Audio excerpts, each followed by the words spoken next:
जय शिवराय, जय भीम. सम्यक क्रांती चॅनल मध्ये आपले स्वागत आहे. आपण बघत आहात या ठिकाणी आपण आझाद मैदान मुंबई या ठिकाणी आहोत आणि धनगर समाजाचे जे काय आंदोलन आहे आपण बघत आहात. हजारोच्या संख्येने धनगर बांधव या ठिकाणी आंदोलनासाठी आलेले आहेत आणि पूर्ण आझाद मैदान आपण बघू शकता या आंदोलनाच्या माध्यमातून भरलेलं आहे. धनगर समाजाचे काही नेते कार्यकर्ते या ठिकाणी आहेत. आपण बघू शकता एवढं ऊन आहे तरी सुद्धा हे सगळे कार्यकर्ते आलेले आहेत. काय नाव तुमचं, कुठून आले? आम्ही परभणी जिल्ह्यातून आलो, सनपुरी गावातून. नाव काय? नितेश बालासाहेब उजे. नाव काय आणि कुठून आले? तुकाराम लांडे, परभणी जिल्ह्यातून आलो. मी बुमवरनं आलोय. माझं नाव विनोद बरकडे. मी बुम तालुक्यातनं देवंगरा गाव आहे माझं. मी बुम तालुक्यामधून आलो. बावनवाडी गाव आहे. सुरेश भाऊ कांबळे यांचे कट्टर समर्थक दत्ता कांबळे यांच्या माध्यमातून मी इथं आलेलो आहे. प्रवीण वैजनाथ गोरे, पिंपरी चिंचवड वाकड येथून आलेले. राहुल मध्ये पिंपरी चिंचवड म्हणून आलेलो आहे. हा धनगर समाजाचा जे 70 वर्षापासून जो लढा आमचा आहे चालू, त्या पिंपरी देवेंद्र फडणवीस सरकारने 2014 साली जाहीर केलं होते की बारामतीमध्ये की धनगर समाजाला आम्ही पहिल्या ह्याच्यामध्ये एसटी धनगर समाज आम्ही पहिलंच जाहीर करू आम्ही सभेमध्ये. पण हे देवेंद्र फडणवीस आमच्या धनगर समाजासाठी विनाकारण वेळ काढलेला आहे आणि आमच्या धनगर समाजासाठी फक्त मतांसाठी वापर केलेला आहे आजपर्यंत. धनगर समाजाची त्यांना किंमत नाही की फक्त धनगर समाज नावापुरता त्यांनी आमचा वापर केलेला आहे. धनगर समाज आमचा भोळा बाबडा आहे, जंगलामध्ये रानामध्ये राहत आहे. पाहत आहे आपण गेले की धनगर समाजाची काय व्यथा आहे. आमचा व्यवसाय जो आहे मेंढर, शेळ्या, कुत्री, मांजरी हे आम्ही वापर करू आम्ही आजपर्यंत जगत आहोत. आमच्या धनगर समाजाला आम्हाला शिक्षण घ्यायचा अधिकार आहे ना. डॉक्टर बाबासाहेब आंबेडकरांनी त्यांच्या संविधानामध्ये लिहिलेलं आहे की धनगर समाजाला बी एसटी मध्ये आरक्षण द्यावा. पण काही कारणास्तव या राजकारण्यांनी आमच्या धनगर समाज फक्त शेवटचा त्या ठिकाणी धनगड हे असं केलेलं आहे. त्यामुळे आमचा धनगर समाज वंचित झालेला आहे. त्याचा आज कुठेतरी आमचा उद्रेक होतोय. गेली महाराष्ट्रामध्ये 3 कोटी धनगर समाज आमचा आजपर्यंत आगायत की ह्यांच्यात पूर्ण राजकारणांचे झेंडे हे घेऊनच आजपर्यंत आम्ही वागत आहे. आजपर्यंत आम्ही आणखी किती वर्ष, किती पिढ्या ह्यांचेच आम्ही झेंडे वापरायचे, ह्यांचेच आम्ही चपला वापरायच्या. हा कुठेतरी धनगर समाज आक्रोश आहे. देवेंद्र फडणवीसने यावेळेस आम्हाला एकतर सांगावं तुम्ही एसटी मध्ये आहेत किंवा नाही सांगावं, ह्याचं काहीतरी करावा. जर आम्हाला तुम्हाला एसटी मध्ये आरक्षण नाही नसेल द्यायचं तरी सांगावं आम्हाला की आम्हाला कसं करायचं आम्ही ठरवू. आपण बोला. येणाऱ्या आपण पाहिलं की खासदारकी, आमदारकी, नगरसेवक या बीजेपी सरकारने धनगर समाजाला एकही तिकीट दिलेलं नाहीये ना. कुठल्याही महानगरपालिकेत दिलेलं आहे का? धनगर समाज फक्त तुमच्या मतापुरता आहे का? फक्त तुम्ही आमचा फक्त वापर फक्त मतासाठी केला काय?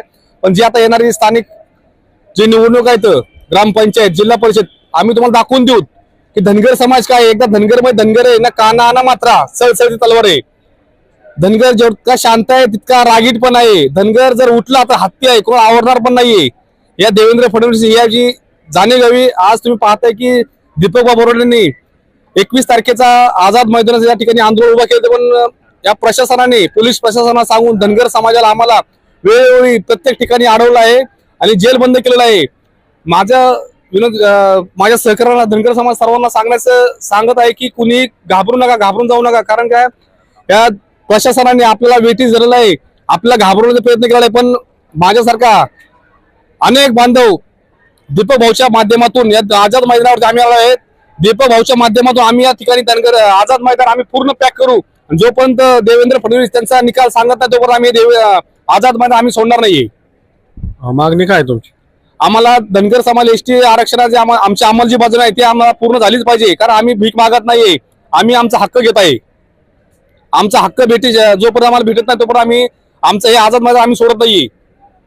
दीपक भाऊ सुद्धा आमचा सारखा साधारण कार्यकर्ता घरामधला आहे, तसंच मी सुद्धा दीपक भाऊ सारखा असे करोडो आम्ही लोक त्या ठिकाणी जमलो आहोत. आमचे धनगर बांधव ठिकठिकाणी पोलिसांनी जेर बंद केलेला आहे. मी आपल्या चॅनलच्या माध्यमातून सांगाल की कुणीही घाबरून जाऊ नका. कारण हे प्रशासन फक्त आपल्याला घाबरत आहे. आपलं आंदोलन मोडण्याच्या यांच्या भानगडीत आहे की यांना समजून चुकलं की धनगर हा जागा झाला आहे. धनगर जर जागा झाला, एक मावळा कोटी प्रमाणे एक जर मावळा जर कडक पेटला ना पूर्ण धनगर समाज यांना दाखवून देईन की येणाऱ्या काळामध्ये धनगर समाज काय आहे. असं ऐकलंय की विविध जिल्ह्यातून अनेक धनगर आंदोलक या ठिकाणी येत असताना त्यांना पोलिसांनी अडवून त्यांना हे केलेलं आहे, लॉकअप म्हणजे प्रशासनाला माहित झालेलं आहे की धनगर समाज हा 3 कोटी धनगर समाज आहे आणि धनगर समाज जर जागा झाला तर हा कोणाच्याही बापाला ऐकणार नाही. आमचा आजपर्यंत मावळा एक मावळा लढत होता, तसं आम्ही कार्यकर्ते एक होऊन आम्ही लढत आहोत आणि लढणार आहे. इथून पुढे जर आमचा पूर्ण धनगर समाज जर उठून पेटला ना, यांचे तुरुंग काय, यांची जेल काय, यांचे आम्ही जेलमध्ये बसूत आणि यांना रस्त्यावरती उभं राहावं लागेल, एवढी यांची ताकद ठेवू यांनी. दीपक भाऊ बोराडे हे सुद्धा चांगल्या प्रकारे नेतृत्व करत आहेत, त्यांच्याबद्दल काय? दीपक भाऊ बोराडेंनी आजपर्यंत 70 वर्षाचा जो लढा आहे हे ठामपणे उभा केलेला आहे आणि त्यांच्या दीपक भाऊच्या लढ्याला आम्ही पूर्ण धनगर समाज महाराष्ट्रातील 3 कोटी धनगर समाज आम्ही समर्थन आहेत.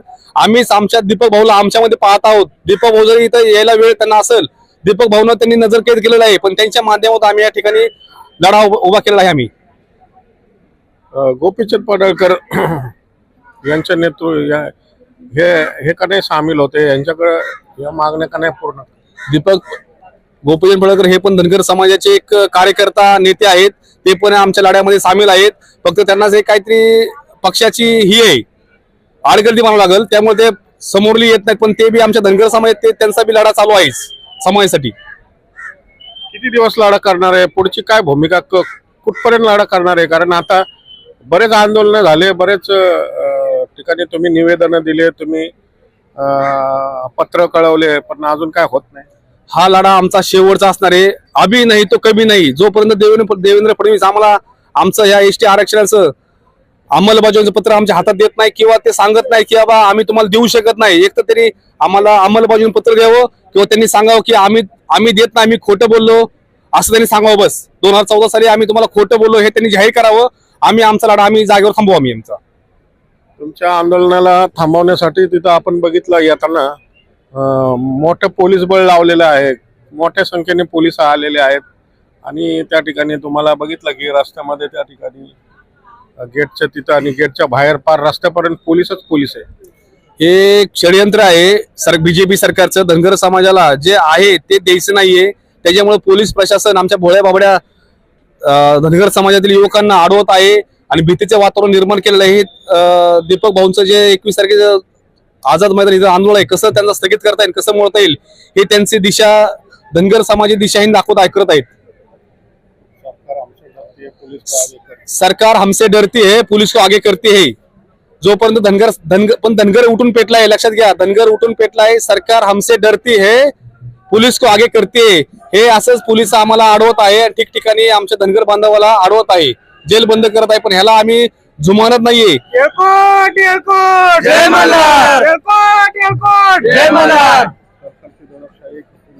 सरकारची दडपशाही धनगर समाज खपवून घेणार नाही. गेले आम्ही 70 वर्ष आम्ही तुमचे झेंडे सांभाळलेत, आता आमचा झेंडा असेल आणि आमचाच दांडा असेल, लक्षात ठेवा.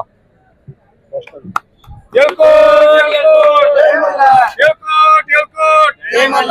बोराडे मागे बढ़ो, हम तुम्हारे साथ हैं. दीपक बोराडे मागे बढ़ो, हम तुम्हारे साथ हैं.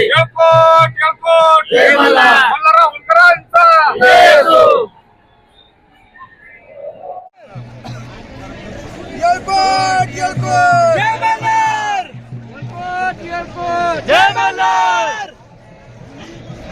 पुण्यश्लोक राजमाता अहिल्या देवींचा, पुण्यश्लोक राजमाता अहिल्या देवींचा. जय मल्हार. जय मल्हार. हम सब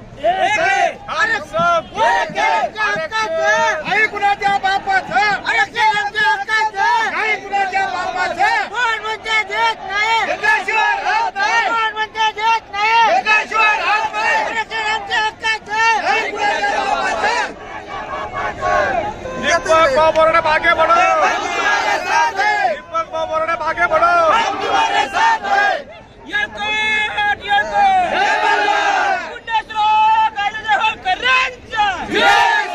छत्रपती शिवाजी महाराज की जय. बाबासाहेब आंबेडकरांचा जय. बोल रे, बोल केला. मी विनोद बरकडे. मी भूमवरनं आलोय. सुरेश भाऊ कांबळे यांचे कट्टर समर्थक आहे.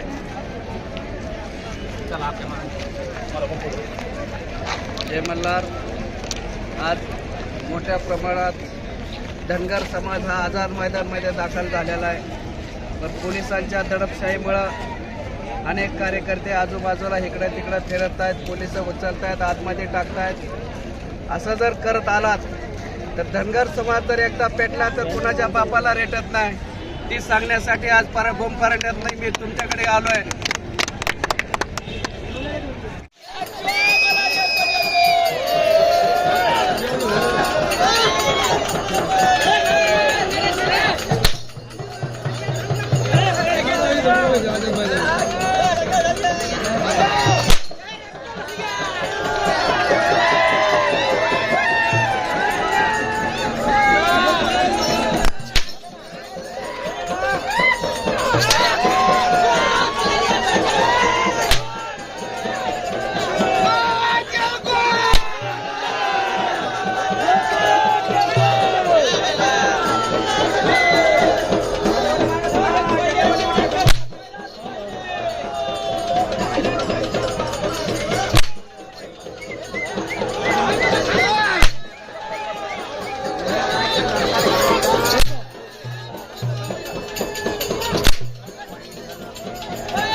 बंद पडतात